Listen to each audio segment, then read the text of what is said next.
Let us learn about collisions. మనం ఇప్పుడు అభిఘాతాల గురించి నేర్చుకోబోతున్నాం. అభిఘాతం, కొలిజన్ అంటే ఏంటి? Collision can be defined as, for simplicity, the exchange of momentum between any two bodies which are in contact, or physically or some other forces, or electrically, magnetically, anyway. అంటే ఒకదానినొకటి తాకుతూ ఉన్న రెండు వస్తువుల మధ్యలో ద్రవ్యవేగంలో వచ్చే మార్పు, రెండు వస్తువులు ఒకదానితో ఒకటి తాకుతూ ఉన్నప్పుడు ఆ ద్రవ్యవేగంలో వచ్చే మార్పునే మనం అభిఘాతంగా చెప్పుకోవచ్చు. అంటే మనం బిలియర్డ్స్ బాల్లో మనం చూస్తూ ఉంటాం. బిలియర్డ్స్ ఆడేటప్పుడు ఒక టేబుల్ మీద చాలా బాల్స్ ఉంటాయి. సో బిలియర్డ్స్ అనేది కొంచెం కాస్ట్లీ గేమ్ అనుకుంటే, క్యారమ్స్ చూసినప్పుడు క్యారమ్స్లో ఆ కాయిన్స్ అనేవి ఒకదానితో ఒకటి మనం స్ట్రైక్ చేస్తూ ఉంటాం. స్ట్రైకర్తో ఒకదాన్ని కొడుతూ ఉంటాం. ఒక కాయిన్ ఉపయోగించి ఇంకో కాయిన్ కొడుతూ ఉంటాం. అంటే ఒక కాయిన్ వెళ్ళి ఇంకో కాయిన్తో ఢీ కొట్టినప్పుడు అది అక్కడే ఉంటుంది దాని ప్లేస్లో, ఇది ముందుకు వెళ్తూ ఉంటుంది. అంటే అక్కడున్న ఎనర్జీని, దానికి ఉన్న కైనెటిక్ ఎనర్జీని రెండో ఆబ్జెక్ట్కి ఇచ్చేసి అది ముందుకు వెళ్ళిందనమాట. ఈ మధ్య చాలా అర్థమైపోయింది కాబట్టి, కానీ ఒక 10-20 years బ్యాక్ గోళీల ఆటలు కూడా ఆడేవాళ్ళు. ఆ గోళీల ఆటల్లో కూడా మనం చూడవచ్చు, ఆ గాజు గోళీల్ని ఒకదాంతో ఒకటి కొట్టినప్పుడు ఆ వెనక నుంచి వచ్చి దాన్ని ఢీ కొట్టిన గోళీ అక్కడే ఉండిపోద్ది. కొన్ని సందర్భాల్లో తర్వాత కొంచెం ముందుకు వెళ్ళింది. అదే గోళీల ఆటలో మనం అబ్జర్వ్ చేస్తే ఒక్కొక్కసారి గోళీలు పగిలిపోతా కూడా ఉంటాయి. దాని పైన కొంచెం పైన ఊడిపోవడమో లేకపోతే రెండు బ్రేక్ అయిపోవడమో జరుగుతూ ఉంటాయి. సో ఇది అబ్జర్వ్ చేసినప్పుడు, బిలియర్డ్స్ ఆటను కానీ, క్యారమ్స్ కానీ, గోళీల ఆటలు కానీ అబ్జర్వ్ చేసినప్పుడు కొలిజన్స్ అనేవి మెయిన్గా 2 typesగా ఉంటాయి.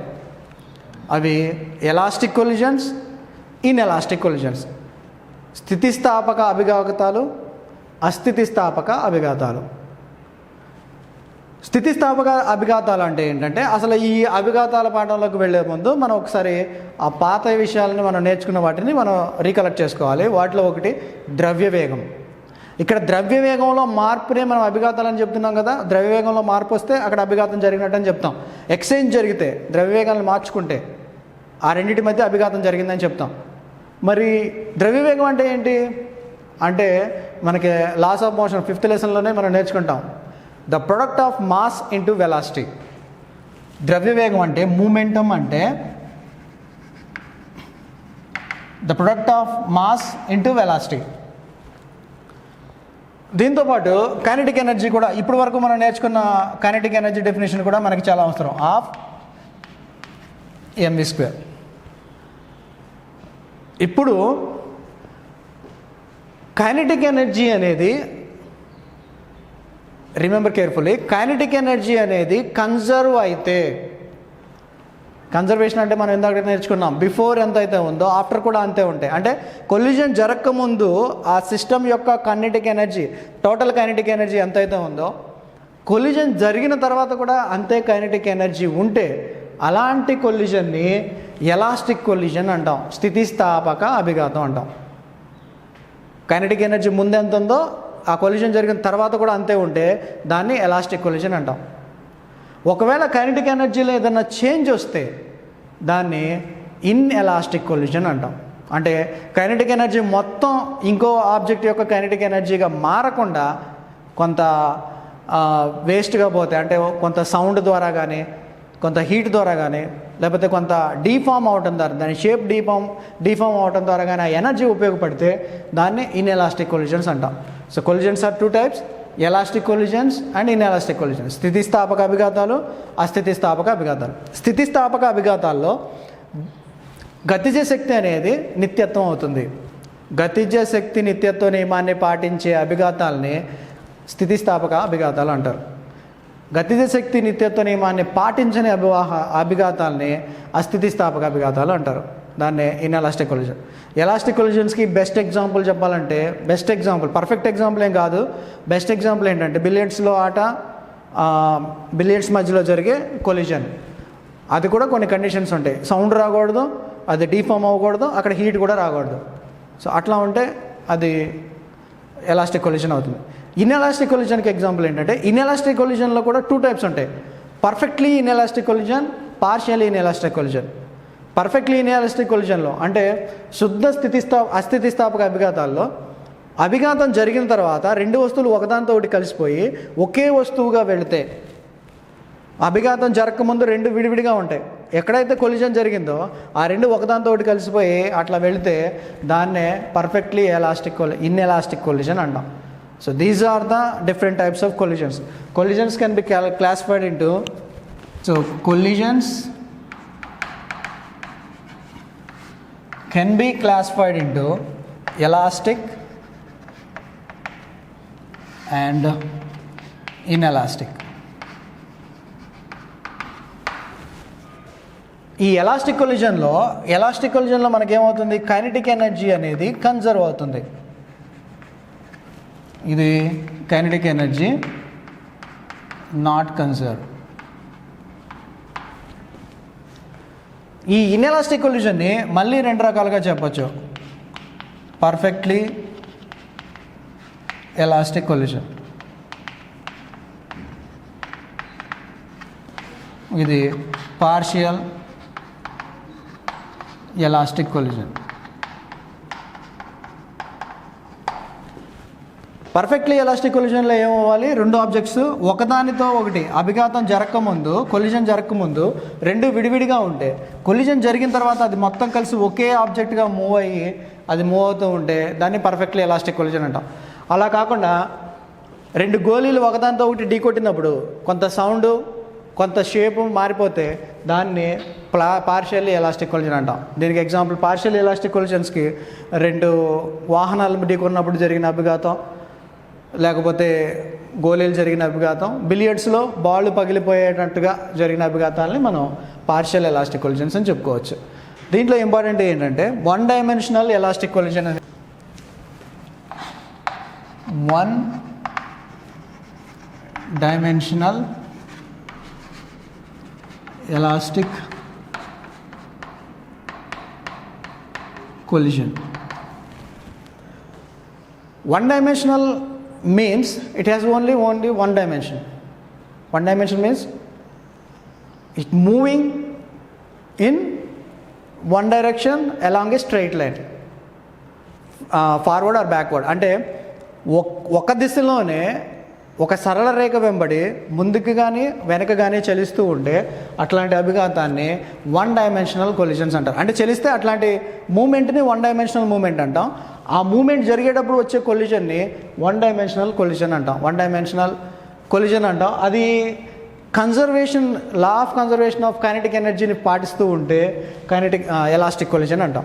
Let us consider an example of two balls. So ball A, ball B. It has mass m1 and this has mass m2. Before collision, let us consider the velocity of the first ball is u. Okay, u1. And velocity of the second body is u2. So this is collision. After collision, consider that there is no change in the mass but velocities are changed. This is v1 and this is v2 moving along the same direction. Here ఇక్కడ మనం ఏం చేస్తామంటే ఒక important assumption తీసుకుంటాం in order to simplify the calculation. That is u2 becomes 0. అంటే ఈజీగా calculations రావడానికి ఏం చేస్తామంటే రెండో ఆబ్జెక్ట్ యొక్క వెలాసిటీ 0 అంటే రెండో ఆబ్జెక్ట్ స్టేబుల్గా ఉంది. ఇక్కడ ఈ రెండు వెలాసిటీల్లో కొలిజన్ జరగాలంటే ఉండే ప్రైమరీ కండిషన్ ఏంటంటే u2 యొక్క వెలాసిటీ u1 వెలాసిటీ కంటే తక్కువగా ఉండాలి. ఇది తక్కువగా ఉండాలి. దీనికంటే ఇది ఎక్కువ వెలాసిటీతో వచ్చినప్పుడు మాత్రమే ఇది వన్ డైమెన్షనల్ కొలిజన్ కాబట్టి వచ్చి ఢీకొంటుంది. అసలు ఈజీగా సింప్లిఫికేషన్ రావడానికి కోసం u2 ఈజ్ ఈక్వల్ టు 0 అని చెప్తాం. అంటే అది స్టేబుల్గా ఉంది. ఇప్పుడు ఇది బిఫోర్, ఇది ఎట్, ఇది after. This is before collision, ఇది at the collision and this is after collision. So ఇప్పుడు బిఫోర్ కొలిజన్లో let us calculate the momentums of the bodies. So first momentum యొక్క బాడీ ఏమవుతుంది according to definition of momentum, this is m1 u1. It has mass m1 and this is mass velocity u1. There is no change in the mass. So let us consider m1 is the mass of the first body, u1 is the velocity of the first body. Now the momentum of this body, a momentum, is equal to m1 u1. B momentum, m2 u2, that means m2 into 0, that is equal to 0, because there is no velocity to the second body, the momentum అనేది 0 అవుతుంది. What is the total momentum of the system? This is our system. మనం ఈ రెండు బాల్స్నే consider చేస్తున్నాం కాబట్టి దీన్ని మనం system అనుకుందాం. ఇప్పుడు ఈ వ్యవస్థ యొక్క మొత్తం ద్రవ్యవేగం ఎంత? So before collision m1 u1 plus 0, ఇది before collision.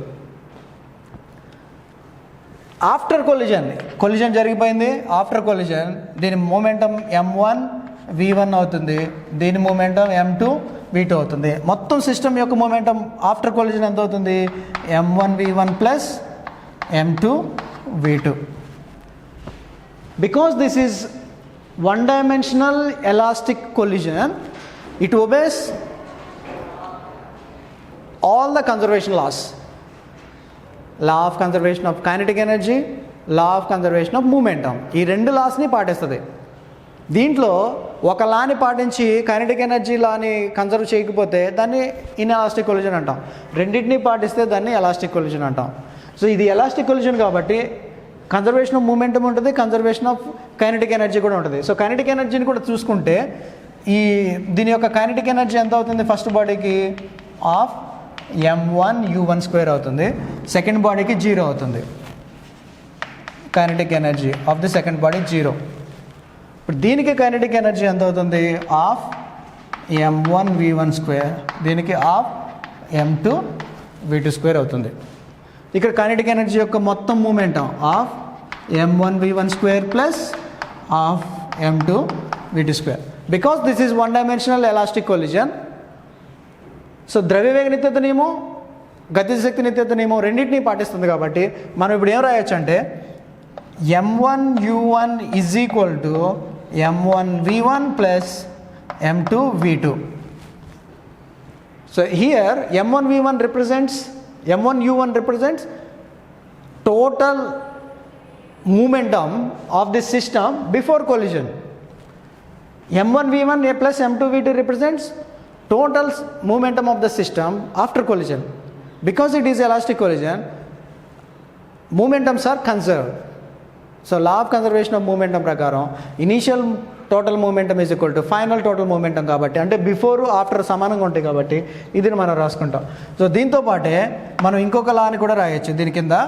అదేమవుతుందంటే half m1 u1 square is equal to half m1 v1 square plus half m2 v2 square.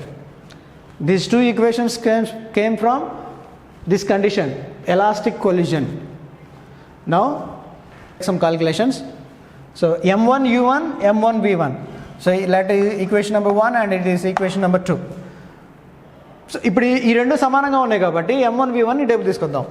m1 u1 minus m1 v1 is equal to m2 v2.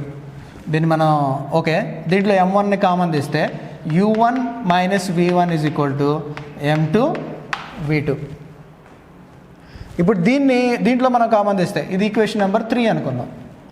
దీన్ని కూడా same ప్రాసెస్లో చేస్తే 1/2 into m1 u1 square minus 1/2 into m1 v1 square is equal to 1/2 into m2 v2 square.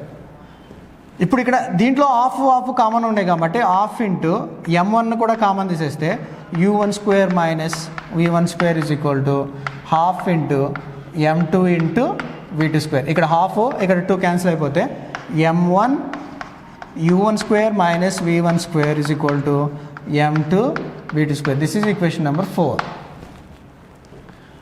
Now divide equation 4 with equation 3.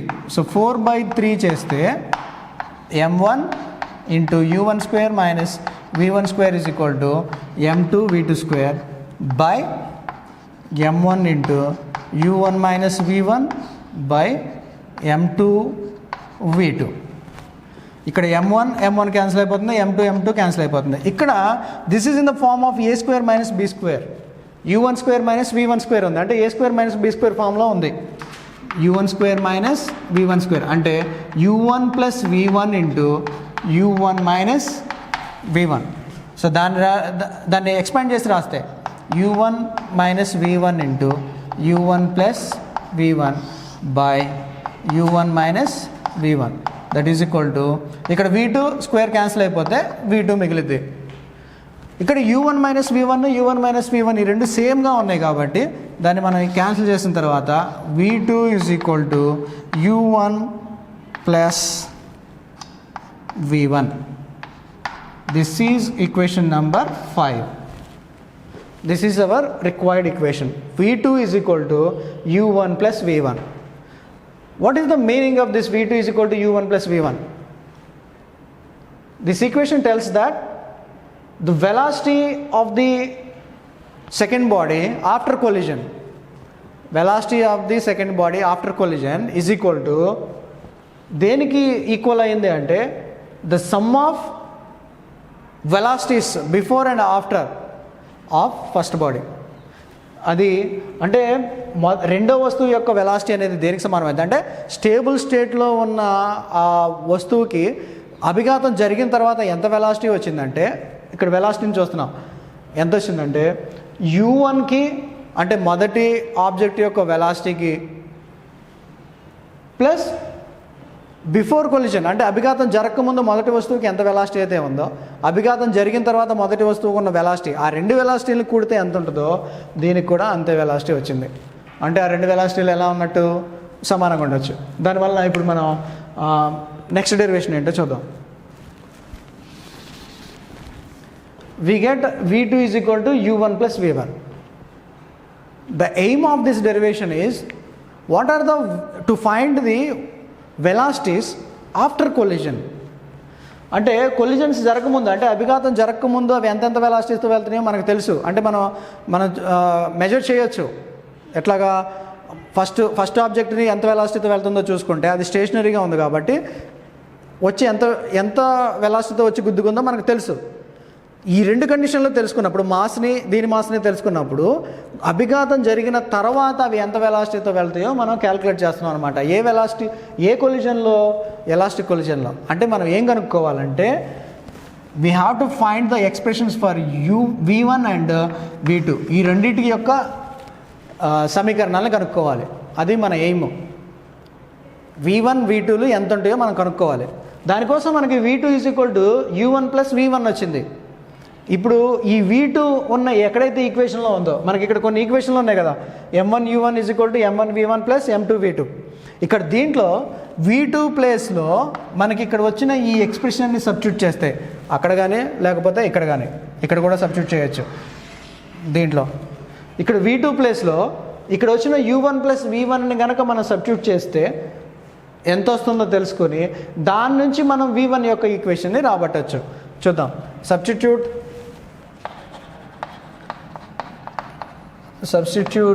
5 in 3.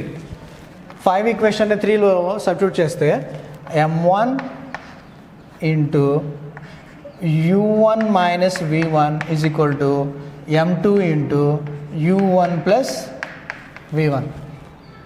ఇప్పుడు దీంట్లో మనకు కావాల్సింది ఏంటంటే v1 యొక్క ఎక్స్ప్రెషన్. మనకు v1 కావాలి. v1 కావాల్సి వచ్చినప్పుడు m2ని మనం లోపల తీసుకెళ్ళి అచ్చివేస్తే m1 u1 minus m1 v1 is equal to m2 u1 plus m2 v1. ఇప్పుడు v1 అడేపు తీసుకెళ్ళిపోతే ప్లస్ అవుతుంది, ఇది అడేపుకి వస్తే మైనస్ అవుతుంది కాబట్టి m1 u1 minus m2 u1 is equal to m1 v1 plus m2 v1. ఇక్కడ మొత్తం v1లోనే వచ్చింది. ఇది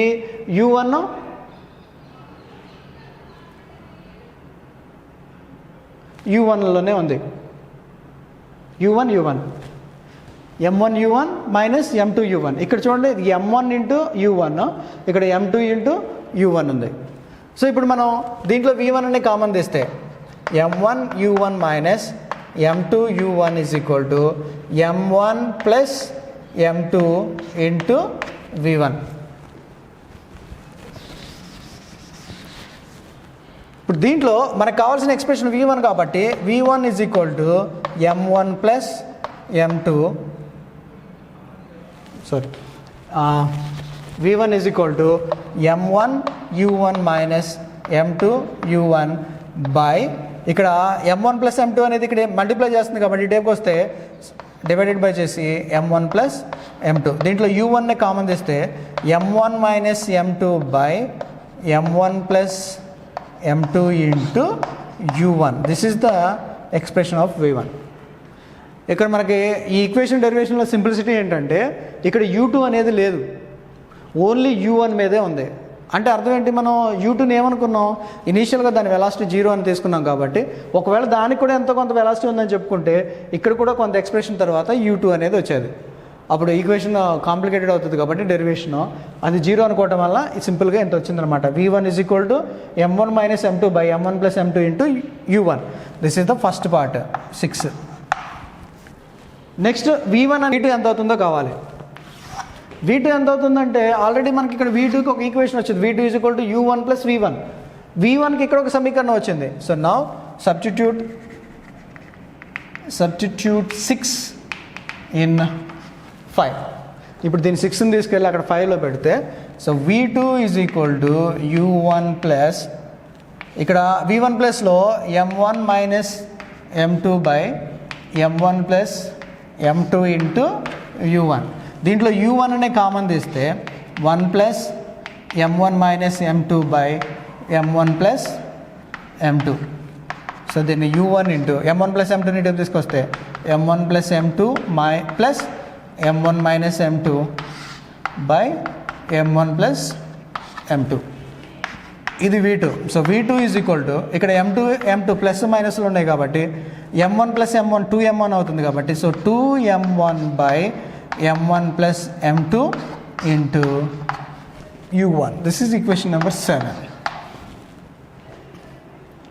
సో దీంట్లో మనం ఆ కొలిజన్ జరిగేటప్పుడు ఏ సందర్భాలు పాసిబుల్ అవుతాయో, 1 డైమెన్షనల్ ఎలాస్టిక్ కొలిజన్ జరిగిన తర్వాత ఏ సందర్భాలు పాసిబుల్ అవుతాయో తెలియాలంటే మనకి 6, 7 ఈక్వేషన్స్ అనేవి చాలా ఇంపార్టెంట్.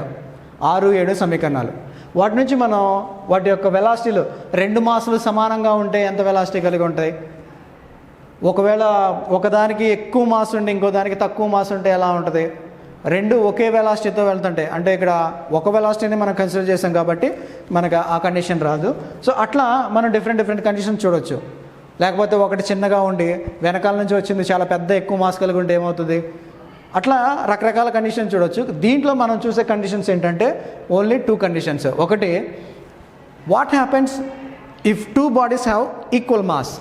ఆ అభిఘాతం జరిగే 2 మాస్లో ఒకే 2 ద్రవ్యరాశులు అంటే 2 వస్తువులు ఒకే ద్రవ్యరాశిని కలిగి ఉంటే ఏమవుతుంది, ఫస్ట్ కండిషన్. రెండోది, మొదటి దాంతో పోల్చినప్పుడు రెండో ఆబ్జెక్ట్ యొక్క మాస్ అనేది చాలా ఎక్కువగా ఉంటే అంటే కదిలించలేనంత ఎక్కువగా ఉంటే ఏం జరుగుతుందో చూడొచ్చు. ఇవి మనం జనరల్గా అబ్జర్వ్ చేయొచ్చు. దాన్ని మనం డెరివేషన్గా ఇక్కడ చేద్దాం. ఈ 2 సమీకరణాలు మనం దేన్ని రిప్రజెంట్ చేస్తున్నాయి అంటే అభిఘాతం జరిగిన తర్వాత మొదటి వస్తువుకి ఎంత వెలాసిటీ ఉంటుంది, రెండో వస్తువుకి ఎంత వెలాసిటీ ఉంటుంది. సో ఫస్ట్ వస్తువు అంటే మొదటి వస్తువు ఇంత వెలాసిటీతో వెళ్తుంది ఆఫ్టర్ కొలిజన్, ఇది రెండో వస్తువు ఇంత వెలాసిటీతో వెళ్తుంది.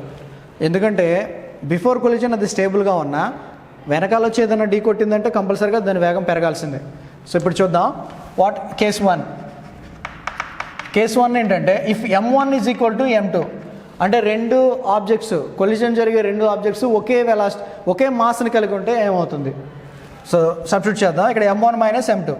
So v1 is equal to ఇది m1 minus m1 by m1 plus m1 into u1. ఇక్కడ m1 మైనస్ m1 ఉంది కాబట్టి m1లో నుంచి m1 తీసేస్తే 0 అవుతుంది కాబట్టి v1 ఈజ్ ఈక్వల్ టు 0. అంటే 2 ఆబ్జెక్ట్స్ దీనికి ఇది 10 గ్రాములు ఉంటే ఇది కూడా 10 గ్రాములే ఉంటే అవి 2 ఒకదాన్ని ఒకటి కొలిజన్ జరిగిన తర్వాత ఇది వచ్చి దీన్ని గుద్దుకుంటే ఇక్కడ ఏం జరుగుతుందంటే దీన్ని మనం u1 దీన్ని u2 ఈజ్ ఈక్వల్ టు 0 అని తీసుకున్నాం కదా. తర్వాత కొలిజన్ జరిగిన తర్వాత వచ్చేది ఇక్కడ v1 అనుకున్నాం, ఇక్కడ కొలిజన్ తర్వాత వచ్చేది ఇది v2 అనుకుందాం. అనుకున్నప్పుడు ఇప్పుడు ఈ రెండు ఒకే మాస్ని కలిగి ఉంటే ఏమవుతుందంటే ఇప్పుడు ఇది వచ్చి ఢీకొనగానే ఇక్కడ u1 అనేది v1 అనేది ఏమైపోయింది, ఇక్కడ v1 = 0 అయిపోయింది. అంటే దీని యొక్క వెలాసిటీ 0 అయిపోయింది. అభిఘాతం జరిగిన తర్వాత వెనక నుంచి వచ్చి గుద్దిన ఆబ్జెక్ట్ యొక్క వెలాసిటీ 0 అయిపోయింది. మరి రెండో వెలాసిటీ ఎంత అయిందో చూద్దాం. So v2 = 2m1/m1 + m1 into u1. So 2m1/2m1 into u. 2m1 cancel అయిపోతే u. సో v2 = దేనికి సమానమైంది, u1. v2 = దేనికి సమానమైంది, u1కి సమానమైంది. ఇప్పుడు ఆ బొమ్మను చూస్తే మీకు ఈజీగా అర్థమవుతుంది. అంటే ఇనీషియల్గా దీనికి వెలాసిటీ 0 ఉంది, దీనికి వెలాసిటీ u1 ఉంది. కొలిజన్ జరిగిన తర్వాత వెనక నుంచి వచ్చి గుద్దిన ఈ ఆబ్జెక్ట్ యొక్క వెలాసిటీ 0 అయిపోయింది. ఇది ఎంత వెలాసిటీ అయితే కలిగి ఉందో అంత వెలాసిటీతో ఆ ముందున్న ఆబ్జెక్ట్ ముందుకు వెళ్ళిందనమాట. అంటే అక్కడ వెలాసిటీలు ఏమైనట్టు ఎక్స్చేంజ్ అయినాయి. దాని వెలాసిటీ దీనికి ఇచ్చింది, దీని వెలాసిటీ దానికి ఇచ్చింది. దీని వెలాసిటీ దీనికి ఇచ్చిందంటే దీని వెలాసిటీ ఎంత ఉంది, ఇనీషియల్గా 0 ఉంది. సో ఆ వెలాసిటీ ఇది దీనికి ఇచ్చేసింది. అందుకే వెనకనున్న వచ్చిన వెలాసిటీ 0 అయిపోయింది. దానికి ఎంత వేగంతో అయితే వెళ్తుందో అంత వేగంతో ఈ రెండో వస్తువు వెళ్ళింది కాబట్టి దీనికి ఉన్న మొత్తం వెలాసిటీని దానికి ట్రాన్స్ఫర్ అయిపోతుంది అనమాట. ఎందుకంటే because it is a elastic collision. Inelastic కొలిజన్లో ఏమవుతుందంటే ఈ ఎక్స్చేంజ్ అనేది ఈజీగా జరగదు. అంటే మొత్తం కంప్లీట్గా ఎక్స్చేంజ్ జరగదు. ఒకసారి అట్లా వచ్చి ఢీకొనగానే టప్ మన సౌండ్ వస్తుంది. అంటే అక్కడ కొంత ఎనర్జీ మిస్ అయ్యిద్ది, హీట్ అయ్యిద్ది, అక్కడ కొంచెం ఎనర్జీ మిస్ అయ్యిద్ది, ఆ స్పార్క్స్ రావచ్చు, కొంత లైట్ ఎనర్జీగా మిస్ అవుద్ది. సో పర్ఫెక్ట్గా ఎలాస్టిక్ కొలిజన్స్ అనేవి సాధ్యం కాదు. ఇక్కడ ఇంకో విషయం గుర్తుపెట్టుకోవాల్సింది ఏంటంటే కొలిజన్ జరగాలంటే కంపల్సరీగా ఫిజికల్ కాంటాక్ట్ ఉండాలా. అంటే ఒక గోళీల్లో గుద్దుకున్నట్టుగా ఒక గోళీ వచ్చి ఇంకో గోళీని కంపల్సరీగా గుద్దుకోవాల్సిందేనా అని ఆలోచిస్తే ఆన్సర్ నో. అలా గుద్దుకోవాల్సిన అవసరం లేదు. Because of their electrical energies ఒకవేళ పాజిటివ్ ఇంకోటి పాజిటివ్ ఉందనుకోండి, ఒక ప్రోటాన్ ఇంకో ప్రోటాన్ దగ్గరకు వస్తుంటే ఈ ప్రోటాన్కి ఉన్న పాజిటివ్ ఎనర్జీ దీనికి ఉన్న పాజిటివ్ ఎనర్జీ వలన ఇది దగ్గరగా రాగానే దానికి వచ్చి ఫిజికల్ కాంటాక్ట్ లేకుండానే అది డిఫ్లెక్ట్ అయిపోద్ది. సో ఆ సందర్భాన్ని కూడా మనం కొలిజన్ అనే చెప్తాం. సో కొలిజన్కి ఫిజికల్ కాంటాక్ట్ అవసరం లేదు. ఒక్కొక్కసారి ఎలక్ట్రికల్ ఫోర్సెస్ని ఉపయోగించి కూడా అది కొలిజన్స్ అని చెప్పవచ్చు. సో ఇక్కడ కూడా మూమెంటం అనేది ఎక్స్చేంజ్ అవుతూ ఉండొచ్చు. సో ఇది ఎలాస్టిక్ కొలిజన్స్కి ఎగ్జాంపుల్. దీనికి కొంత మాస్ ఉంది, కానీ దీనికి చాలా ఎక్కువ మాస్ ఉంది. సో ఇది u1, u2 = 0. ఇది బిఫోర్ కొలిజన్ పరిస్థితి. ఒకదానికి చాలా పెద్ద ఎక్కువ మాస్ ఉంది, ఇంకో దానికి కొంచెం మాసే ఉంది. ఇప్పుడు ఏం జరుగుతుందో చూద్దాం. ఇప్పుడు దీని వచ్చి ఇది ఢీకొంటే ఏమైందో మనం ఈక్వేషన్స్లో చూద్దాం. సో ఇక్కడ m1 అనేది చాలా చాలా తక్కువగా ఉంది కాబట్టి m2 కంటే ఈ m1ని m2తో పోల్చుకుంటే మనం నెగ్లెక్ట్ చేసేయచ్చు. అంటే ఇక్కడ మనం m2ని ఒకదాన్నే తీసుకుంటాం. సో v1 = -m2 ఇక్కడ కూడా m1ని నెగ్లెక్ట్ చేసేస్తే m2 × u1. సో ఇప్పుడు ఇక్కడ m2ని క్యాన్సిల్ చేసేస్తే v1 = -u1. ఇప్పుడు రెండో వస్తువుకి ఏమవుతుందో చూద్దాం. ఇది మనం తర్వాత ఎక్స్ప్లెయిన్ చేద్దాం. ఇప్పుడు రెండో వస్తువుకి ఏమవుతుందో చూద్దాం. సో v2 = 2m1/m1 + m2 వచ్చింది. అంటే m2తో కన్సిడర్ చేసినప్పుడు ఇది చాలా నెగ్లిజిబుల్గా ఉంటుందని చెప్పాను కాబట్టి ఇది మనం 0గా తీసుకోవచ్చు. దాంట్లో ఎటువంటి చేంజ్ రాకుండా ఉంటే, అంటే ఈ రెండింటిని కంపేర్ చేసినప్పుడు దీని నెగ్లిజిబుల్ మాస్ అయితే so v2 = 0/u1. So 0 × u1. So v2 = 0. అంటే వెనక నుంచి వచ్చిన ఆబ్జెక్టు ఒక పెద్ద మాస్ ఉన్న ఆబ్జెక్ట్ని ఢీకొంటే దీనికి ఏమవదు. అది ఒకవేళ ఎలాస్టిక్ కొలిజన్ అయితే ఇది ఎంత వెలాసిటీతో అయితే వచ్చిందో అంతే వెలాసిటీతో మళ్ళీ ఇది వెనక్కి వెళ్ళిద్ది. సో అది ఆపోజిట్ డైరెక్షన్లో వెళ్తుంది కాబట్టి సో v1 = -u1 వచ్చింది. అంటే అది ఎంత వెలాసిటీతో ముందుకు వచ్చిందో అంతే వెలాసిటీతో వెనక్కి వెళ్ళిద్ది. అంటే ఇక్కడ ఓన్లీ డైరెక్షన్ మాత్రమే చేంజ్ అయ్యింది ఆ ఆబ్జెక్ట్ యొక్క, కొలిజన్ జరిగిన ఆబ్జెక్ట్ యొక్క. So v1 = -u1. దాని సిగ్నిఫికెన్స్ ఏంటి? మొదటి వస్తువుకి అభిఘాతం తర్వాత కూడా u1 వెలాసిటీనే ఉంది, కానీ ఏ డైరెక్షన్లో ఉంది అంటే అంతకుముందు వచ్చిన డైరెక్షన్ కంటే ఆపోజిట్ డైరెక్షన్ ఉంటుంది, అంటే దానికి గుద్దుకుని ఇట్లా వెనక్కి వస్తుంది అనమాట. So these are the important conditions of elastic collision in one dimension. So perfectly elastic collisions in one dimension. కొలిజన్స్లో ఇప్పుడు ప్రత్యవస్థాపన గుణకం గురించి నేర్చుకుందాం. సో మనం ఇందరు కొలిజన్స్లో చూసినట్టుగా first object, second object, first object, second object. So ఇది బిఫోర్ కొలిజన్, ఇది after collision. So before collision దీని వెలాసిటీని మనం u1 అనుకుందాం, దీని వెలాసిటీ 0, లేకపోతే u2 అనుకుందాం. దీని వెలాసిటీని v1 అనుకుందాం, దీని వెలాసిటీని v2 అనుకుందాం.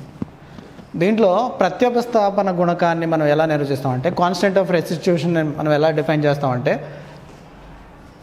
The ratio of velocity of separation to the velocity of approach.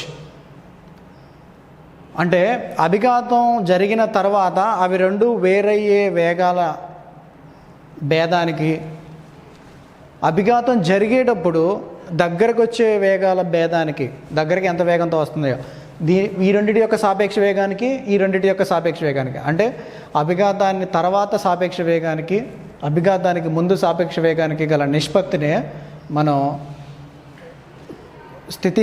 ప్రత్యవస్థాపక గుణకం అని అంటాం. ఇప్పుడు వీటి యొక్క రిలేటివ్ వెలాసిటీస్ని చూస్తే, సో u2 మైనస్ u1, లేకపోతే ఇవి అప్రోచ్ అవుతున్నాయి కాబట్టి ఇది పాజిటివ్ డైరెక్షన్లో, ఈ రెండు పాజిటివ్ డైరెక్షన్లో మూవ్ అవుతున్నప్పుడు ఇది రిలేటివ్ వెలాసిటీని చూస్తే దీని వెలాసిటీ ఎక్కువగా ఉంటుంది కాబట్టి u1 మైనస్ u2. ఇక్కడ relative velocity u1 minus u2. ఇక్కడ రిలేటివ్ వెలాసిటీ వచ్చేసరికి v2 మైనస్ v1. ఇప్పుడు కాన్స్టెంట్ ఆఫ్ రెస్టిట్యూషన్ని, ప్రత్యవస్థాపన గుణకాన్ని మనం ఎలా నిర్వచిస్తామంటే, దీనికి మధ్యలో ఉన్న ratio. So v2 minus v1 by u1 minus u2. So this is the coefficient of restitution.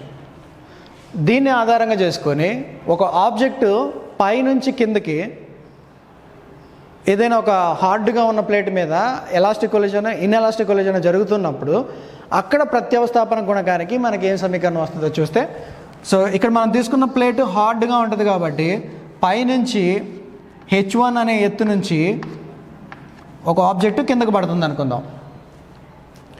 ఇది కిందకు పడినప్పుడు ఇది ఎలాస్టిక్ కొలిజన్ కాదు కాబట్టి, ఇన్ఎలాస్టిక్ కొలిజన్ కాబట్టి ఇది కొంచెం ఎత్తే లెగుస్తుంది కాబట్టి, అంటే దాంట్లో కొంత శాతం వరకే లెగుస్తుంది కాబట్టి ఇది h2 అనుకుందాం.